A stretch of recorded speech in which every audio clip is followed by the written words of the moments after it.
ত্রিপুরার শিক্ষা দপ্তরের উন্নয়নে বা ডেভেলপমেন্টে 2020 এবং 2022 সালে দুইটা যুগান্তকারী সিদ্ধান্ত নিয়েছিল শিক্ষা দপ্তর এবং মন্ত্রিসভা। সেই যুগান্তকারী সিদ্ধান্তের জন্য রাজ্য সরকারকে অবশ্যই ধন্যবাদ জানানো দরকার। বর্তমান সময়ে চাকরি প্রত্যাশী ভাই বোনরা যারা টেট পাস করে রাস্তায় আন্দোলন করছে, বর্তমানে যারা 2026-এ টেট পরীক্ষা হবে কি না সে নিয়ে সংশয় এবং প্রিপারেশন নিচ্ছে, তাদের জন্য কিন্তু 2020 এবং 2022 সালে যে নোটিফিকেশন বা যে ডিসিশন সিদ্ধান্ত রাজ্য সরকার নিয়েছিল সেটা একটা কালো অধ্যায় বলে পরিচিত।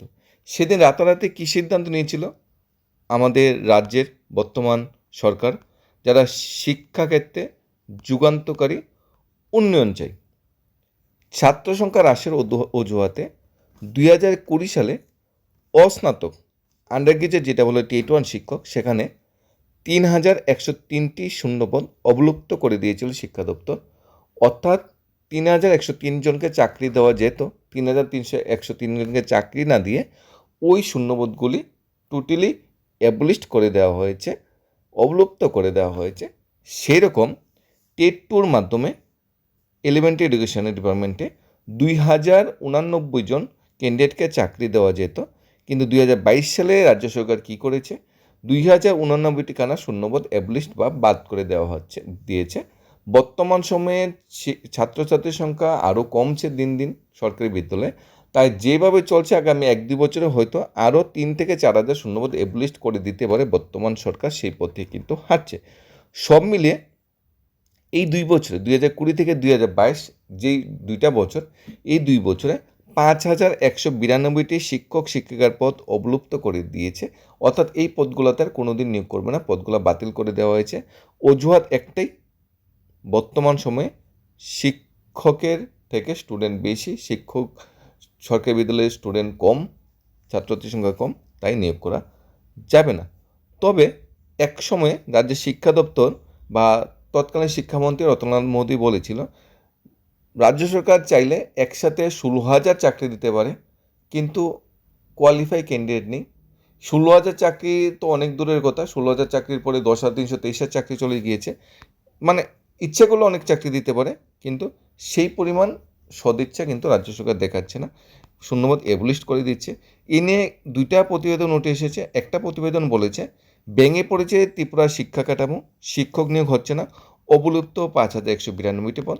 আরেকটা যেটা প্রতিবেদন উঠে এসেছে, টিআরবিতে পরীক্ষা নিয়মক হঠাৎ পরিবর্তন কেন নিয়মকে হঠাৎ পরিবর্তন করা হয়েছে, কী বা হয়েছিল, কী বা প্রবলেম ক্রিয়েট করেছিল যার জন্য হঠাৎ করে এই সিদ্ধান্তটা নিয়েছে।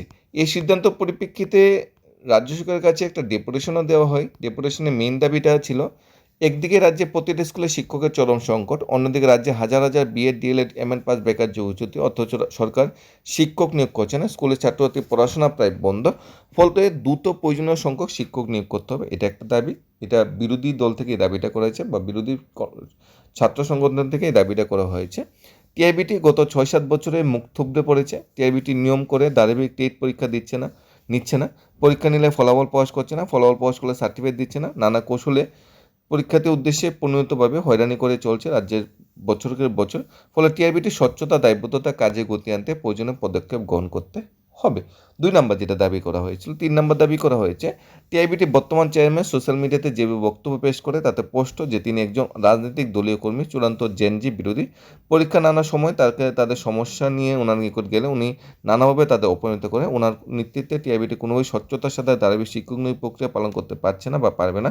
ফলে টিআইবিটি স্বচ্ছ অরাজনৈতিক এবং শুভবুদ্ধিসম্পন্ন কোনো শিক্ষাবিদকে দায়িত্ব দিতে, অর্থাৎ ওনাকে সরাতে হবে। ওনার যথেষ্ট বয়স হয়ে গিয়েছে এবং উনি রাজনীতিমূলক পোস্টে গিয়ে ভালো ভালো কিছু কমেন্ট করে, এই এখানে অভিযোগটা তুলে দেওয়া হয়েছে। এই ডেপুটেশন দিয়েছে ডিওয়াইফআই, এসএফআই, টিওয়াইএফ এবং টিএসইউ বলে 4টি যে ছাত্র সংগঠন বা যুব সংগঠনের প্রতিনিধিরা। এই ছিল গতকালকে ডেপুটেশনের কর্মসূচি। আরেকটা যেটা আমাদের মাননীয় বিধায়ক রঞ্জিত দেববর্মা যে কোশ্চেনটা তুলেছে, ওনার এরিয়া থেকে কোশ্চেনটা তুলেছে, কিন্তু ওনার এরিয়ার যে সমস্যা এরকম নয়, পুরো অল ওভার ত্রিপুরাতে কিন্তু এই সমস্যাটা আছে। এখানে উনার যে এরিয়া বা রামচন্দ্রঘাট অ্যাসেম্বলি থেকে যে উনি ব্যাপারটা তুলে ধরেছে, এখানে কি রিয়াল সিনারিও যেটা তুলে ধরা হয়েছে, এখানে বলা হয়েছে কিছু স্কুলের নাম দেওয়া হয়েছে। গোরাঙ্গটিলা হায়ার সেকেন্ডারি স্কুল, যেখানে কোনো হেডমাস্টারও নেই, অ্যাসিস্ট্যান্ট হেডমাস্টারও নেই। রতনপুর হায়ার সেকেন্ডারি স্কুল, যেখানে কোনো হেডমাস্টার অ্যাসিস্ট্যান্ট হেডমাস্টার নেই। অমরাপুরা বা বৈজরবাড়ি অবস্থাসীন। তারপরে বীরচন্দ্রপুর হায়ার সেকেন্ডারি স্কুল বা বর্মদান হায়ার সেকেন্ডারি স্কুল, দুইটাতেই একজন করে মাত্র অ্যাসিস্ট্যান্ট হেডমাস্টার আছে, হেডমাস্টার নেই। অর্থাৎ হেডমাস্টার অ্যাসিস্ট্যান্ট হেডমাস্টার ছাড়া বিদ্যালয়গুলি চলছে। তারপর কিছু হায়ার সেকেন্ডারি স্কুল তুলে ধরা হয়েছে, হাই স্কুল তুলে ধরা হয়েছে, যেখানে কে আমার হাই স্কুল, হেডমাস্টার নেই। দেবেন্দ্রচন্দ্র হাই স্কুল, হেডমাস্টার নেই। বালনু হাই স্কুল, হেডমাস্টার নেই। এখানে এই বিদ্যালয়গুলোতে না হেডমাস্টার আছে না অ্যাসিস্ট্যান্ট মাস্টার আছে। তারপর বিদ্যালয়গুলো খুঁড়িয়ে খুঁড়িয়ে চলছে। এটা শুধু যে রামচন্দ্রঘাট অ্যাসেম্বলি এরকম নয়, এটা পুরো অল ওভার ত্রিপুরারই কিন্তু এই সমস্যাটা ক্রিয়েট হচ্ছে, যেখানে শিক্ষকের ক্রাইসিস আছে। 11 আগস্ট সম্ভবত ত্রিপুরা হাইকোর্টের শুনানি আছে শিক্ষকের ক্রাইসিস নিয়ে। রাজ্য সরকারকে এখন জবাব দিয়ে দিতে হবে কতটা শূন্যপদ আছে এবং কবে পূর্ণ করা ওই শূন্যপদগুলি পূরণ করা হবে। এ নিয়ে বিরাট বড় একটা টকজল তো সেদিন হাইকোর্টে হবে। তো রাজ্য সরকারকে আরেকটু সচেতনভাবে বেকার ছাত্রছাত্রী ভাই বোনদের কথা চিন্তা করতে হবে, সর্বোপরি শিক্ষা দপ্তরের কথা চিন্তা করতে হবে। কারণ 10,323 শিক্ষক ছাঁটাইয়ের পর 10,323 শিক্ষক ছাঁটাইয়ের পর কিন্তু রাজ্যের শিক্ষা ব্যবস্থা কিন্তু ভয়ঙ্কর একটা সুনামি এসেছে। রাজ্য সরকার যদিও 10,323 জন শিক্ষক নিয়োগ করেছে বা এর কাছাকাছি নিয়োগ করেছে, কিন্তু 10,323-এর শূন্যপদটা কিন্তু 2010-এর। তো 2010 থেকে যে ভ্যাকেন্সিগুলি এসেছিল সেইগুলি নিয়োগ তো দূরের কথা, মাঝখানের 5,000 ভ্যাকেন্সি এবলিস্ট করে দিয়ে দেওয়া হয়েছে। যার জন্য রাজ্য সরকারের উপর কোশ্চেনটা আছে, রাজ্য সরকার কি শিক্ষা দপ্তরকে সুন্দরভাবে পরিচালনা করবে নাকি প্রাইভেট স্কুলের দিকে দিন দিন সবাই মুভ অন করবে, সেটা কিন্তু বিরাট বড় একটা বিষয়। কারণ বেসরকারি বিদ্যালয়গুলি কি লাগামহীনভাবে অভিভাবকের উপর অর্থনৈতিক চাপ বাড়াচ্ছে, বেসরকারি বিদ্যালয়ের দিকে সবাই ঝুঁকছে এবং সেদিকে পড়াশোনার কোয়ালিটি বা কোয়ান্টিটি বেশি পাচ্ছে, যার জন্য সেদিকে সবাই যাচ্ছে। বিশেষ করে দেখা যাচ্ছে রাজ্যের 125টি বিদ্যার্থী প্রকল্প প্রতি বছর স্কুলে প্রত্যেক ছাত্রদের কাছ থেকে 1200 টাকা করে সংগ্রহ করা হয়। ছাত্রদের কাছ থেকে সরাসরি সংগৃহীত টাকা কীভাবে কোন খাতে কীভাবে খরচ হচ্ছে সে বিষয়ে কিন্তু সংগঠন থেকে কোশ্চেন করা হয়েছে। এখানে যে দৈনিক সম্বন্ধে প্রতিবেদনটা উঠেছে সেটা সবচেয়ে বড় মানে প্রতিবেদন বলবো, সবচেয়ে বড় কালো অধ্যায় বলবো। 20 থেকে 22-এর যে ব্যাপারটা, বিজেপি শাসনের শিক্ষা ব্যবস্থা সম্পূর্ণ ভেঙে পড়েছে। সরকারি স্কুলের ছাত্রছাত্রী অনুপাতে শিক্ষক শিক্ষিকা নেই, পড়াশোনা লাটে উঠেছে। মিড ডে মিলের বরাদ্দ এতটাই রাজ্যের বাজার থেকে সংগঠনহীন যে প্রকল্প ব্যবস্থা নিয়ে নানা প্রশ্ন হচ্ছে। এক অভিযোগ এনে বিজেপি সরকার শিক্ষকদের একদরে কাঠ দাঁড় করালো।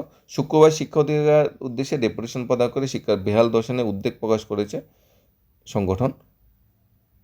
8 বছর স্কুলের ছাত্রছাত্রীর সংখ্যা পর্যন্ত তলানিতে এসে ঠেকেছে। রাজ্যে কোনো অভিভাবক এখন আর সরকারি স্কুলে তাদের সন্তানদের ভর্তি করছে না। রাজধানী শহর এবং আগরতলাতে এর হাল। সবচেয়ে অন্যতম বিভিন্ন জেলা, মহকুমা, গ্রাম বাজার স্কুলগুলি একই অবস্থা। পরিস্থিতি এমন পর্যায়ে এসে ঠেকেছে যে আর কয়েক বছর পরে ছাত্র সংখ্যা অনুপাতে প্রায় 50 স্কুল বন্ধ করে দিতে বাধ্য হবে রাজ্য সরকার। যদিও অদৃশ্য কারণে স্কুল শিক্ষা ব্যবস্থার মান উন্নয়নে করছে না বর্তমান সরকার। ছাত্রছাত্রী অনুপাতে শিক্ষক শিক্ষা নিয়োগ করা হচ্ছে না এবং ছাত্র যুবাদের অভিযোগ রাজ্যের ছাত্রছাত্রী থেকে শিক্ষিত বেকার যুবতী সকলের সামনে এক অন্ধকার, ভবিষ্যৎ অন্ধকার। একদিকে রাজ্যে প্রতিটা স্কুলে শিক্ষকের চরম সংকট, অন্যদিকে রাজ্যে হাজার হাজার যারা পাস করে বেকাররা বসে আছে তারা ঘুরছে ধন্য হয়ে। কেন আমরা যোগ্য শূন্যপদের নিয়োগের জন্য আমাদের প্রেফারেন্স দেওয়া হবে না? কেন বছর বছর টেট পরীক্ষা নেওয়া হবে না? কেন টেট পাস করলেও বেকার আমাদের বসে থাকতে হবে? কেন রাজ্য সরকার শিক্ষা ব্যবস্থাকে ভেঙে পড়ার জন্য শিক্ষা ব্যবস্থার পরিকাঠামো ভেঙে দেওয়ার জন্য উঠে পড়ে লেগেছে, সেটা বিরাট বড় একটা বিষয়। সর্বোপরি একজন ডেডিকেটেড শিক্ষামন্ত্রীর দাবি সবাই করছে, একজন ডেডিকেটেড শিক্ষামন্ত্রী যার সাথে ক্যান্ডিডেটটা দেখা করতে পারবে, অভিভাবকটা দেখা করতে হবে, স্টুডেন্টরা দেখা করতে হবে, নিজের সমস্যার সমাধান বা নিজের সমস্যাটা জানতে পারবে। মাননীয় মুখ্যমন্ত্রীর কাছে অনেকগুলো দপ্তর, অনেক দায়িত্ব। উনি স্বাস্থ্য দেখবে না, আরক্ষা দেখবে না, মুখ্যমন্ত্রী নিজে দেখবে না, পিডাব্লিউডি দেখবে না, অন্যান্য দপ্তর দেখবে।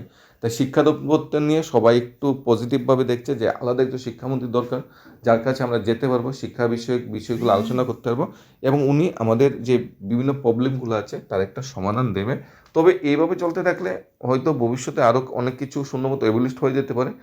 সব কিছুই এখন নির্ভর করছে রাজ্য সরকারের সদিচ্ছার উপর এবং সব কিছু নির্ভর করছে ত্রিপুরার বেকার ছাত্রছাত্রী ভাই বোন, অভিভাবক এবং ছাত্রছাত্রী যারা আছে তাদের একতার উপর।